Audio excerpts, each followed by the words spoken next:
Hello. In this chapter, we're going to deal with White's options after e4, d6. So here we're going to see knight f3, knight c3, f4, bishop c4, g3, d3, the copycat line, but also d4, knight f6, and knight e2 is included in this chapter. So let's see them one by one. Knight f3, typical developing move. But we play knight f6, now attacking the pawn on e4. White goes here, knight c3. We also cover the move c3. Let's see them one by one. So c3, it's a tricky move because we cannot take on e4 in view of queen a4 and we lose the knight. This is a cheap trick. We're not going to fall for it. We're going to play e5 instead. It's possible to reverse to a Sicilian if you also have the Sicilian in your repertoire. Here you can go c5 and you get a Sicilian with the line with c3 for white. But let's say e5, we still don't threaten to take on e4. But let's say white finally defends the pawn with queen c2, bishop e7.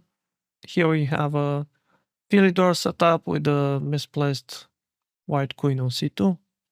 So this means black is doing well. Going back, knight c3 looks more natural. We can just go e5. Now, obviously, d4 would transpose to the Philidor. So white goes bishop c4 instead, trying to get some other type of position. Bishop e7. Again, d4 would be a transposition to the Philidor. So castle, castle, and white can try to go d3. This is some kind of Italian with the knight on c3, where we have the bishop on e7. And I think it's a good idea here to trade the light square bishop with bishop e6. We want to get rid of white's active bishop.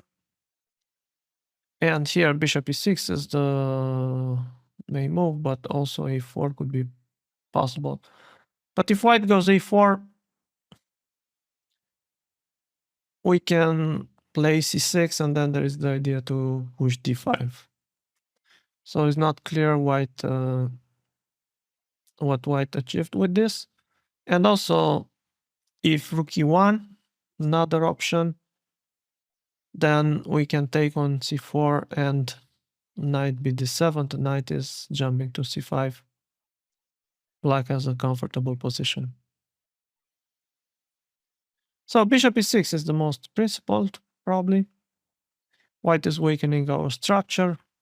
But this pawn structure is debatable because black has more pawns in the center, and also the f file is now open. So the double pawns are controlling the central squares nicely. White is trying to regroup knight e2 to play knight g3. And also c3 is on the agenda. And here we can gain more space with c5. It's important that we didn't play knight c6 first, so that we have this move c5. Actually, we are gaining time with this, and then we want to follow up with knight c6. Black has a good control over the center. d4 is not easy for white to achieve, and we want to follow up with knight c6, queen d7, and so on. I think black is doing great here. Let's go back.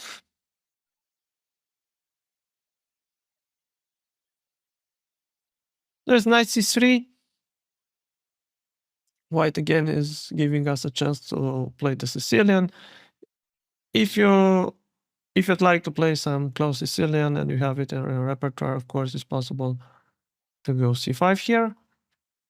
But otherwise, let's play knight f6 and invite white to switch back to the Philidor. And here, of course, d4 would transpose to the Philidor. Let's see what other moves can make a difference. And there is this move bishop c4 trying to outsmart us. Now if we go e5, white wants to go d3, f4, knight f3, and so on. And to include f4 before developing the knight to f3. But whenever white develops the bishop to c4 too early, there is this option, and I really like this move, to go e6, and then we're shutting off the bishop, and we can continue with d5 to gain a tempo of the exposed bishop.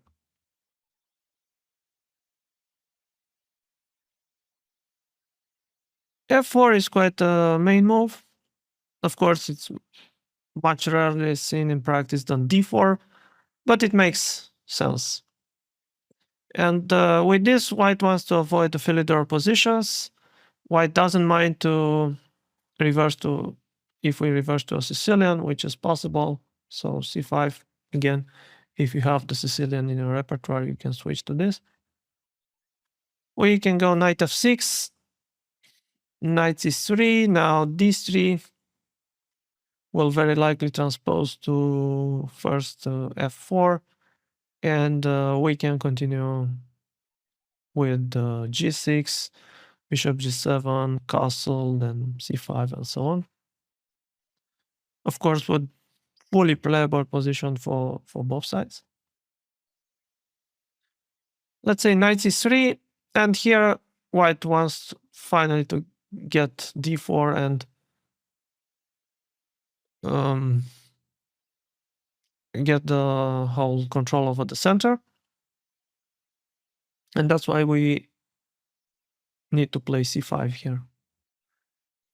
We want to avoid e5 in view of knight f3, and then there is this idea to go bishop c4, d3, and white managed to get these positions with the pawn on f4 and knight on f3.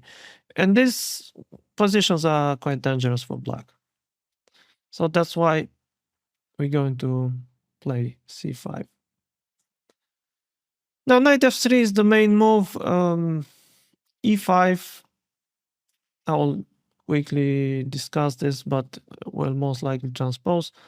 So e5, we can go knight fd7, knight f3, and knight c6. This transposes to our line we're going to see later on. So knight f3 and knight c6, it's logical for both sides to develop the knights first. We don't want to commit to g6 first, and so as not to allow the Grand Prix attack. And here, white is at a crossroads. There are several options. There is bishop c4. There is bishop b5, of course. e5, an aggressive approach, and even d4 can be considered. So first of all, bishop c4. White is trying to get a Grand Prix attack. This is quite a good setup for white. I also used to play it when I was a junior, but here we're not going to go g6. Instead, there is this move e6, shutting off the bishop. So in this move order, the Grand Prix setup doesn't work so well for white. Then idea is to go bishop e7, castle, and then either d5, or just prepare the b5 push with a6, rook b8, and so on. This is not a good version of the Grand Prix because we played e6.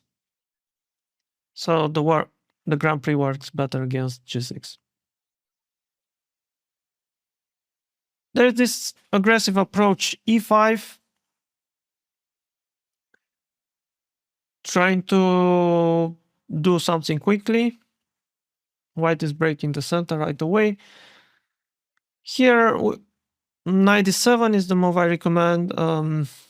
D takes e5 is also possible, but the lines are more forced there. So knight e7. And here we're going to see bishop b5 and e takes e6. E takes e6. We can just take back the pawn. d4 to break the center. Now we can take on d4 and knight f6. And white's position is weakened because of this pawn on f4. If it wasn't for the pawn on f4, white would be fine, but okay, we have this pawn on d6. Later on we can push it to d5, but f4 pawn is a long-term weakness. It weakens the squares f2, e3, and so on. So bishop b5. This is the only ambitious attempt here. White wants to double our pawns, and we shouldn't allow this. We just go knight d4. E takes d6. And here it's important not to recapture immediately on d6, but instead go e6. We want to have a good structure with black, and we want to take back on d6 with the bishop. Let's say white goes b3. This is a good way to develop the dark square bishop, especially since white played f4. Here first we can force the bishop out of b5 with the move a6, bishop d3, then knight f6. We want to stop white from playing knight e4. And on the next move we're going to take on d6. Black got a comfortable position here, and this was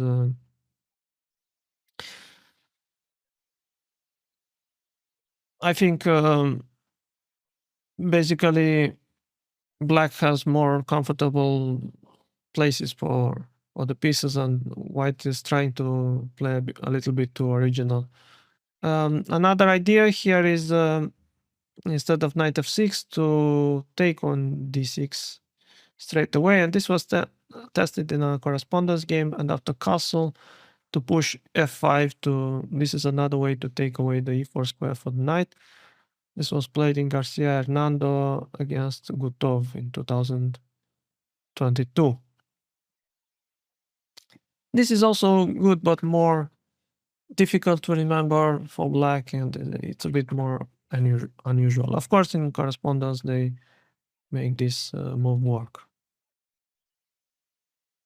So this was e5. Let's go back. There is also d4. Now, this forces the play into a classical Sicilian, where white has e4 on the board, which benefits us. We take on d4, knight d4, and now bishop d7. This is one of the several good moves here, but we just want to go g6, bishop g7, castle. Here we will see bishop e3, which looks very natural, and also knight f3. Knight f3, white loses a tempo, but wants to get us set up with bishop d3, castle, and so on. And then queen e1, queen h4. Okay, we just continue our plan. g6, bishop d3, bishop g7, castle, castle. And here we want to play either knight b4 or even b5 in some situations. Queen e1 is the main move. h3, for example, here runs into b5, and this works because we have tricks with queen b6 check. So queen e1, immediately going for this idea, queen h4, and then f5, bishop h6, trying to get an attack on the black king. And here we can play knight b4. The bishop on this 3 cannot move, so we're going to take the bishop, and then we can push b5. And we quickly get play on the queen side. Black has a good position here, and is not easy for white to get an attack on the king side, because we are also acting quickly on the queen side. Going back, there's bishop e3. Of course, white feels the need to strengthen this weakened diagonal. And now we just follow up with our plan g6, bishop e2, bishop g7. Here we can see castle and queen d2. Sometimes, so queen d2, let's say, sometimes white wants to go for this plan with long castle, but we are not afraid of it, just castle. What I like about these lines is that black's plan is very straightforward. So once we go bishop d7, then we go g6, fianchetto, and we get a very nice position with black. Long castle is the main move. If, for example, knight b3, we can play knight a5, just like a typical idea in the dragon to trade these knights. So long castle, and here we can immediately take over the initiative with b5. Now, of course, b5 square is the b5 pawn is not defended, but if white takes it, then the b file will be open and we can attack the exposed white king. And if white doesn't take on b5, then the pawn just goes further to b4, attacking the knight on c3 and so on. And here I want to point out that this pawn on f4 is a weakness, and it would have been a completely different thing if white had the pawn on f3, like he has it in the dragon. So this was queen d2. Of course, castle is the natural move and it's also more cautious. And we also go castle with a standard dragon setup. We want to take on d4, then play bishop to c6. Usually these positions are very comfortable for black. Bishop f3 is the most played move, but I want to briefly mention knight b3 and even king h1 here. So let's say knight b3. By now, I think you're already used to these ideas, and there is b5. Out of the blue, we are starting our counterplay. The threat is b4. And of course, white cannot take with the knight because of knight e4, but bishop b5 looks possible. However, here we have knight g4. This was our idea. And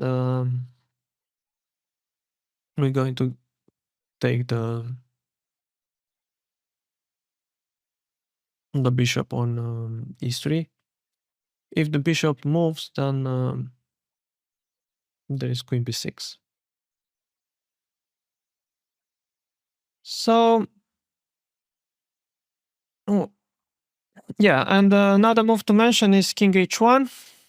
As you've seen, this is very useful for white, especially to secure this diagonal g1 a7. And this works also against queen d2. I'm going to show you right away. We can take on d4, bishop d4, and bishop c6 with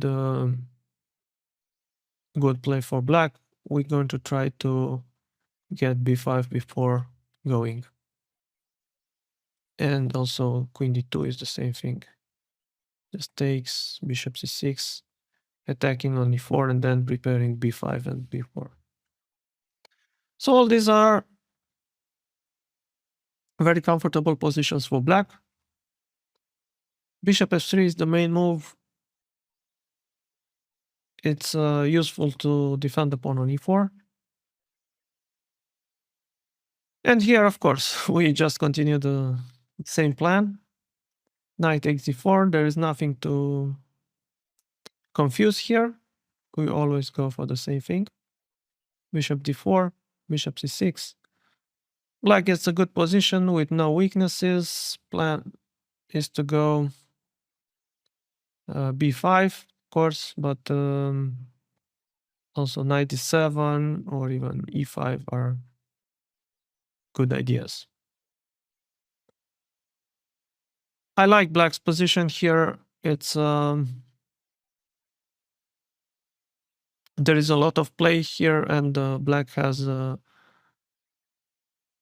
these ideas, and in the meantime, white has some space advantage, but not so much because we managed to trade a piece.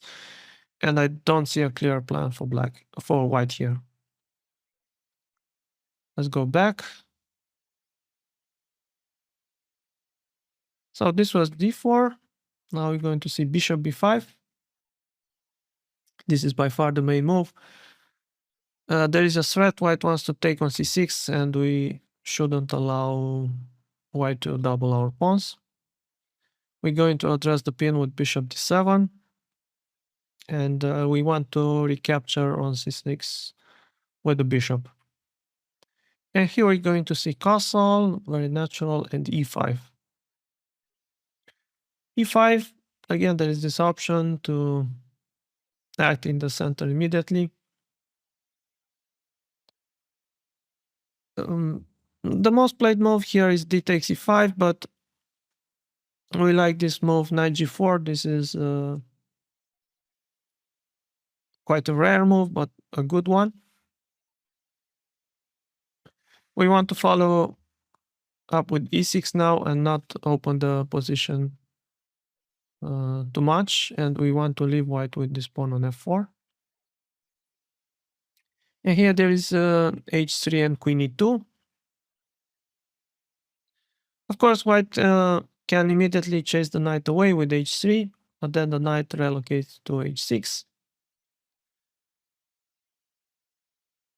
E d6 is probably the main move. There is also g4.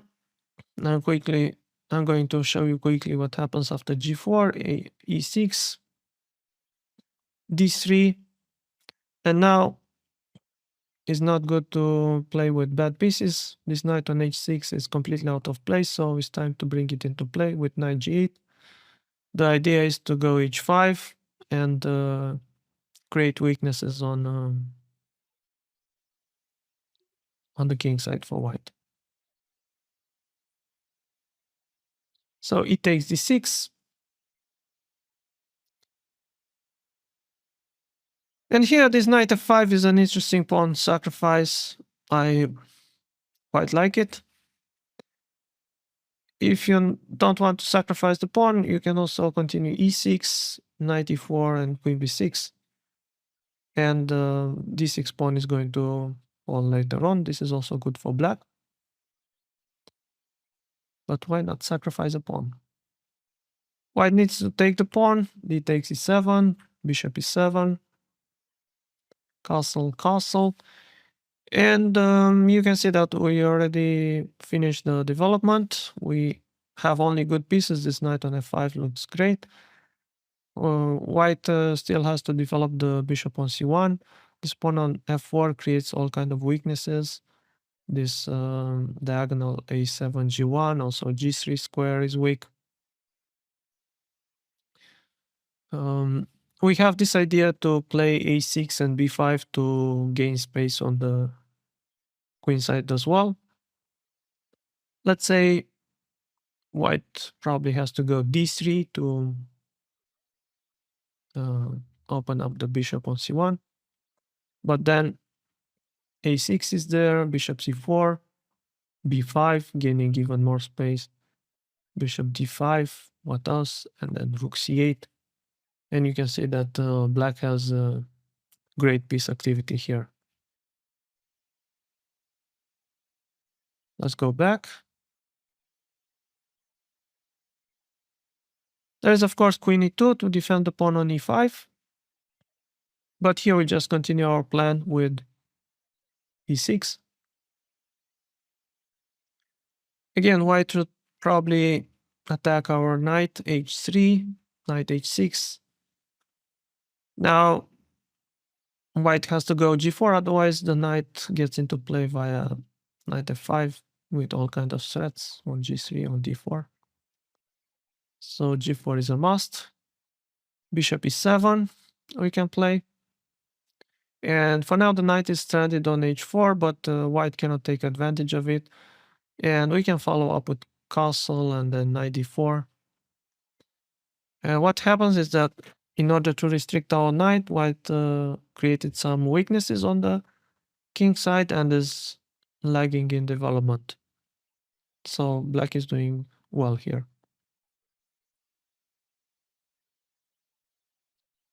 Let's see, castle, very natural move. Here we play e6. And we want to follow up with the a6 to see what white is doing with the light square bishop. d3. Okay, white's idea is to continue queen e1 and queen g3 to bring the queen on the king side. And here we continue with a6. If bishop e7, white can continue e5. That's why we first want to get the bishop. Bishop c6 is the main move. Basically, if white goes bishop c4, there is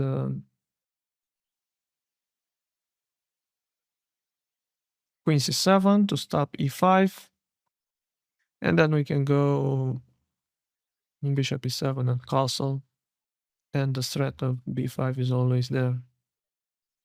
So black is fine here. Bishop c6. Usually white plays this to trade the light square bishop and then follow up the plan with queen e1, queen g3. So we take with the bishop, queen e1, white is following the plan. Bishop e7. Of course, we also need to complete the development. Queen g3, castle. So here both sides completed the development. There is a long fight ahead. Basically, black's idea is to go b5, then maybe b4, even c4 can be considered afterwards.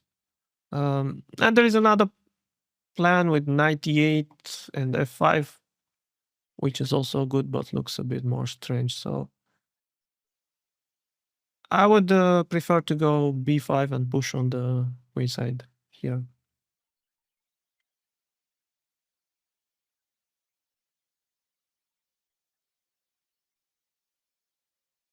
So this was f4. Now we move to the next line, bishop c4. This is a rare move because the bishop can be exposed on c4 and there is no need to develop the bishop so quickly. It's important that we didn't play e5. And we continue in similar fashion. Knight f6, attacking the pawn on e4. d3 is the main move. We will talk a bit about d4. This was tried sometimes. Some kind of sacrifice. Now the easiest is to go c6 and prepare d5 to gain a tempo on the bishop on c4. Obviously, black has no problems here. And just let me point out white's idea, which is also fine for black. So knight e4, and white wanted to go check, and then queen h5, and then queen d5, queen e4. This is also fine for black, but why have a weaker king when we can just go c6 and have a good position for free? So d3, white is just trying to play, let's say, f4, knight f3, something like this. But here, since we didn't play e5, we can go e6, and I like this idea. Afterwards we can go d5 and hit the bishop on c4. Of course, we don't even need to hurry with d5. First of all, we can castle bishop e7, castle, and so on. I think black already equalized here, and yeah, there is good play.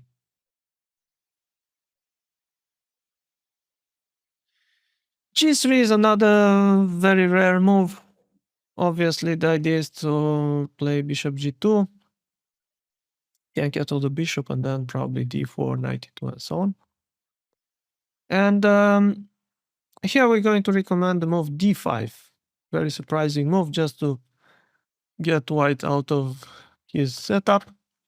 If you want to continue the Philidor, this is also possible, and I'm going to show you. Knight f6, bishop g2. Here we can go e5, knight e2, bishop e7, d4.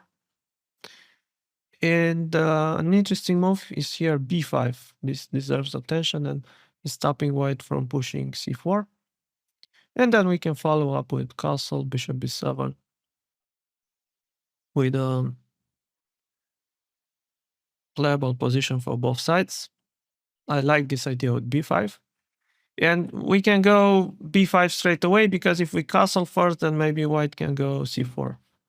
But if we include it here, we take away the option of c4. So this is playable position if you prefer to play Philidor style. However, d5 straight away is also very interesting. This is like a better version of Scandinavian, because white included this move g3. It takes d5, otherwise we just take on e4. So white has to take on d5, queen d5. This is the point. The white rook is under attack. Knight f3 is the main move here. Like, if white goes queen f3, offering a queen trade, we can just ignore it and go queen d6. Another white queen is misplaced on f3, so white is better off to avoid this. So knight f3, bishop g4. This is the idea, to pin the knight. Bishop g2. Well, bishop g2 is the move. Bishop e2 is possible, but it looks so ugly. Who would play bishop e2 when they have this g3 on the board? I wouldn't.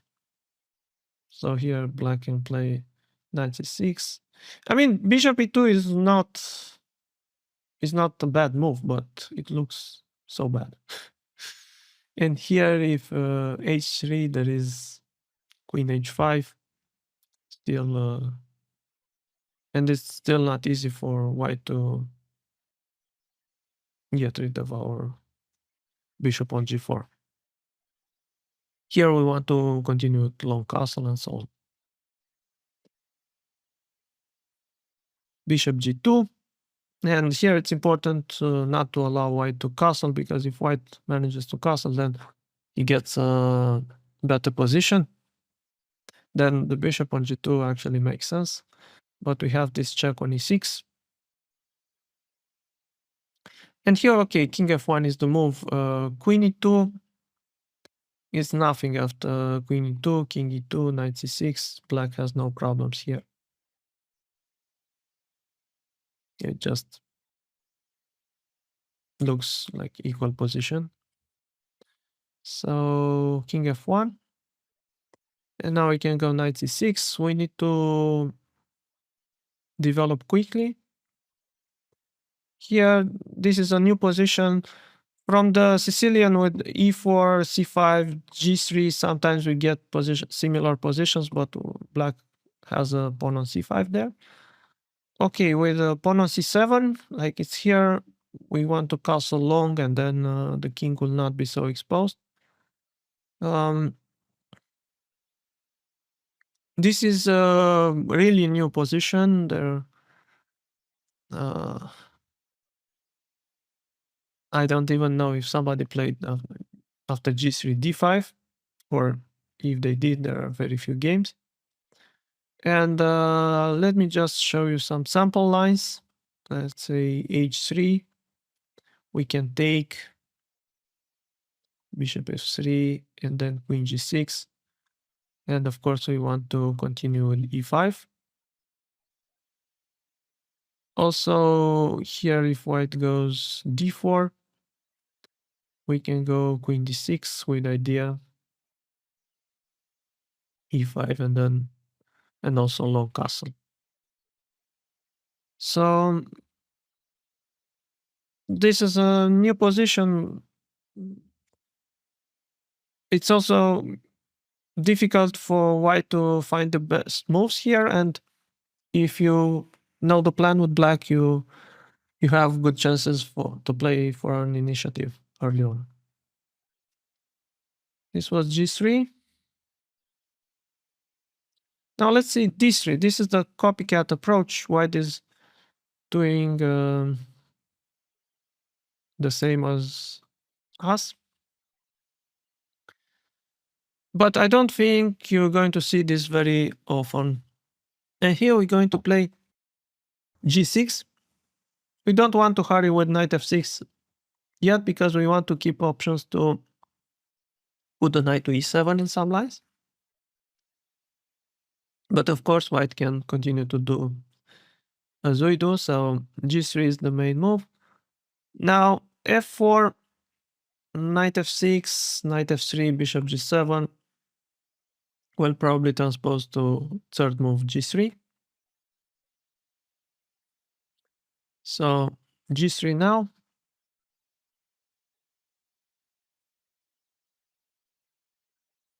Yeah, here there is also, so g3, but there is also knight c3. So knight c3 is an option, developing a piece and keeping flexible development on the king side. We just go bishop g7, g3. It makes sense for white to fianchetto the bishop. e5, so here we're going to develop the knight on e7. Bishop g2, knight e7, and this will transpose to g3 at the third move. So all these move orders, they can transpose. I cannot cover all the transpositions like this, but it will lead to the same position. G3 seems the move that white wants to include in all these setups. Bishop g7, bishop g2, and here e5. Again, we get a completely symmetrical position. And that's because we want to go knight e7 and castle. That's why we go e5. We don't want to play knight f6 immediately. Now, if you're a player of, if you like the Sicilian, you can go c5 here, which is good. And this leads to a close Sicilian. But let's say e5. And here we have knight c3 and knight e2. Knight c3. White is preparing maybe f4. And then to develop the knight to f3. This makes sense. Knight e7, we stick to this plan to develop the knight to e7, not to f6. It's more flexible to keep the knight here because we want to push f5. f4, knight bc6. We want to develop the pieces. Knight f3. I think in these positions, the knight is better placed on f3 than on e2. So it makes sense. At least it controls more central squares. Castle, castle. And here the most precise way is to go bishop g4. We want to trade on f3 and bring a knight to d4. White goes h3. Otherwise, we go knight d4 straight away. We will not take on c3, on f3. So h3, bishop takes, rook takes, knight d4. This was our idea. This is possible because white has this knight on c3 and it's not easy to push c3. Rook f2, c6. We're limiting both this knight on c3 and the bishop on g2. I think this is an important move to control d5 square. And black is doing very well here. We have ideas to go for f5 or d5 at the next moves. White has the bishop there, but look at this knight on d4, which is very strong. And also the knight on c3 now is stuck because we played c6.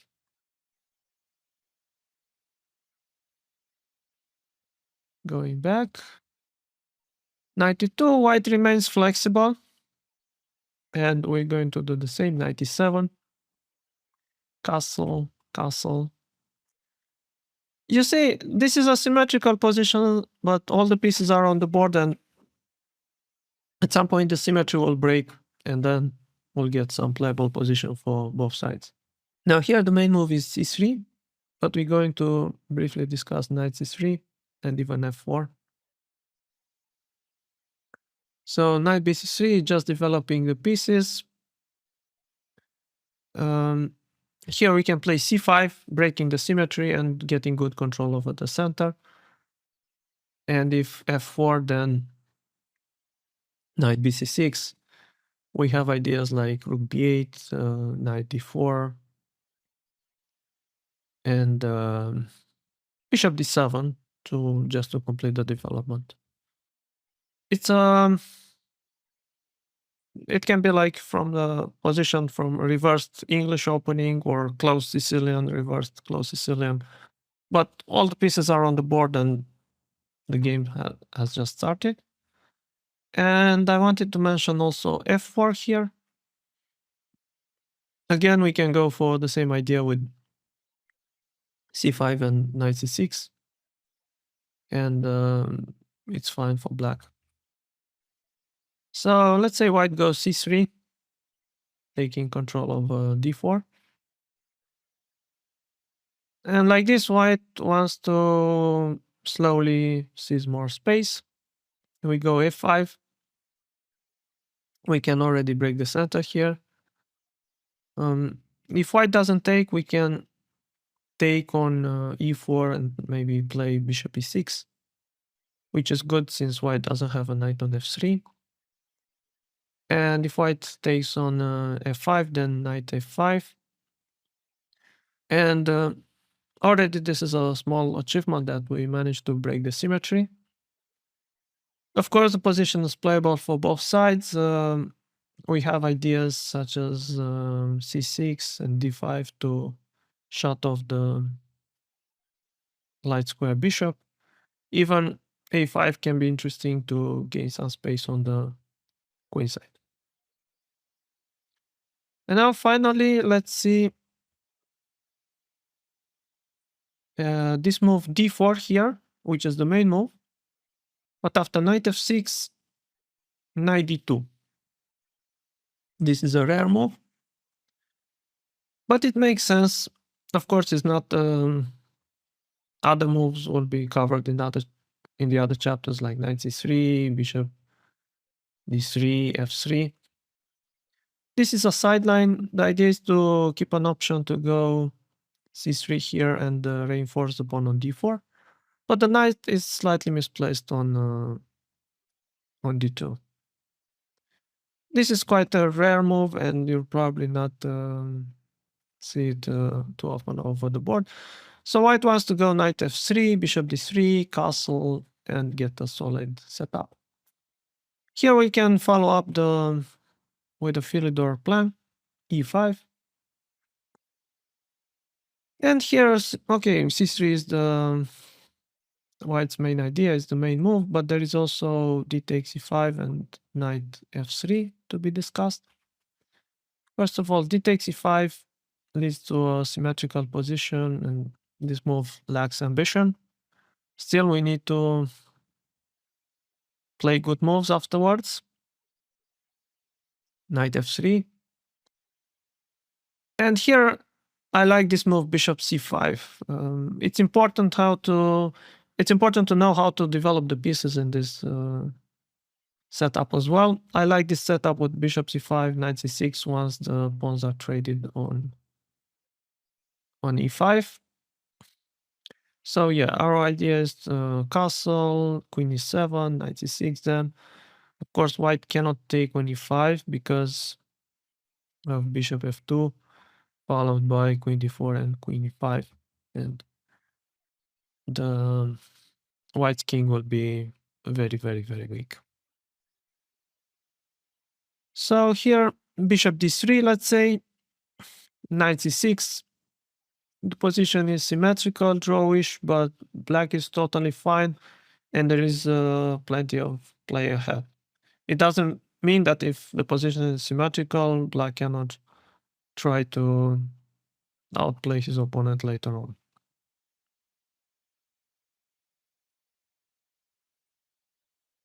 Knight f3 doesn't make so much sense, and I think it's strategically wrong, because we can take on d4 and white has to take with the knight.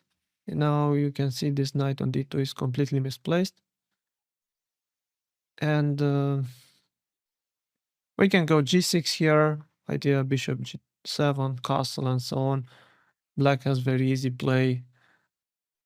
In the meantime, white's pieces are misplaced, especially this knight on d2, and probably white will have all kind of problems because of the misplaced knight. c3 is white's idea. White wants to reinforce the center. And here I think an easy plan is to just go g6 in order to fianchetto the bishop to g7. It's also possible to take on d4 and then play g6, but then white could have ideas to go bishop d3 and knight e2, something like this. That's why g6 is the easiest. Now, usually white goes knight f3. D takes e5 is possible, and we're going to take a look at it. D takes e5. Pawn takes, knight f3. We can go queen e7 here. And let's say a4, white tries to gain space on the queen side. But here we can play even bishop h6 to trade this dark square bishop. The position is symmetrical, and I think it's about equal. I don't see particular problems for black here. Of course, there is plenty of play ahead. Knight f3 is the most played move, and here white doesn't have those ideas with bishop d3 and knight e2 like before, so that we can take on d4. This is the right moment to take. C takes d4, bishop g7, bishop d3. Now both sides continue their plans. Castle, castle. Here it's important to play this move c5 to activate the bishop on g7. Of course, if we play passively, white can improve his position little by little by going rook e1, h3, and so on, and get an advantage. So we need to act immediately, c5. The idea is, of course, to take on d4, so white goes d5. And here we get a Benoni-like position. And you know from my, I hope you read my Benoni course, and you know that in the Benoni positions it's good to trade this light square bishop. So here it's important to play bishop g4. The idea is very simple, that we don't have so much space, and if we develop knight d7 immediately, then with the bishop on c8, then the bishop would lack perspective. So first to trade the bishop, h3. We want to trade the bishop anyway, but we're not in a hurry because of the pin. So white wants to free up his dark square bishop as well. h3. We just take. Now knight b7, and we have a normal position here. I think it's quite a comfortable Benoni position.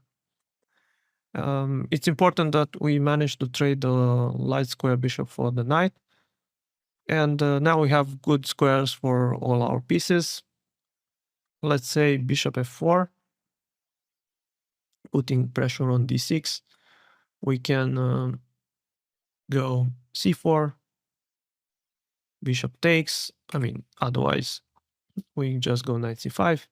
So bishop takes, c4, and knight d4. And oh, bishop on g7 looks great. We have active pieces. This knight on e4 is good, of course. Then we want to go rook e8, rook c8, and so on. I think the position is balanced here. So these were White's second move options. Let's recap a little bit. There are some options. Probably the most serious option is to go f4. You need to remember these ideas when white goes for a quick bishop c4, and we didn't play e5, that we can go e6. I think this is important with a very comfortable position. So the same applies here, like bishop c4 immediately, knight f6, and then e6. Then there is this g3 where we can go d5 with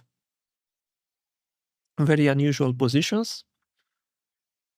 f4 is probably the main try here. We go knight f6, knight c3, and then we get some kind of closed Sicilian positions. With we need to go c5 and then knight c6. After bishop b5, bishop d7, we have this easy plan to go g6. Okay, here we can go e6 and a6 and so on. But it's important to address the pin with bishop d7. And otherwise, okay, there is d3, the copycat approach. We just need to make the good moves. The plan is to go bishop g7, e5, knight e7, and so on. And this d4, knight f6, knight d2, there is e5, c3, and then g3. Afterwards, we want to take on d4, and the positions are fully playable for black. Thank you for watching, and see you in the next video.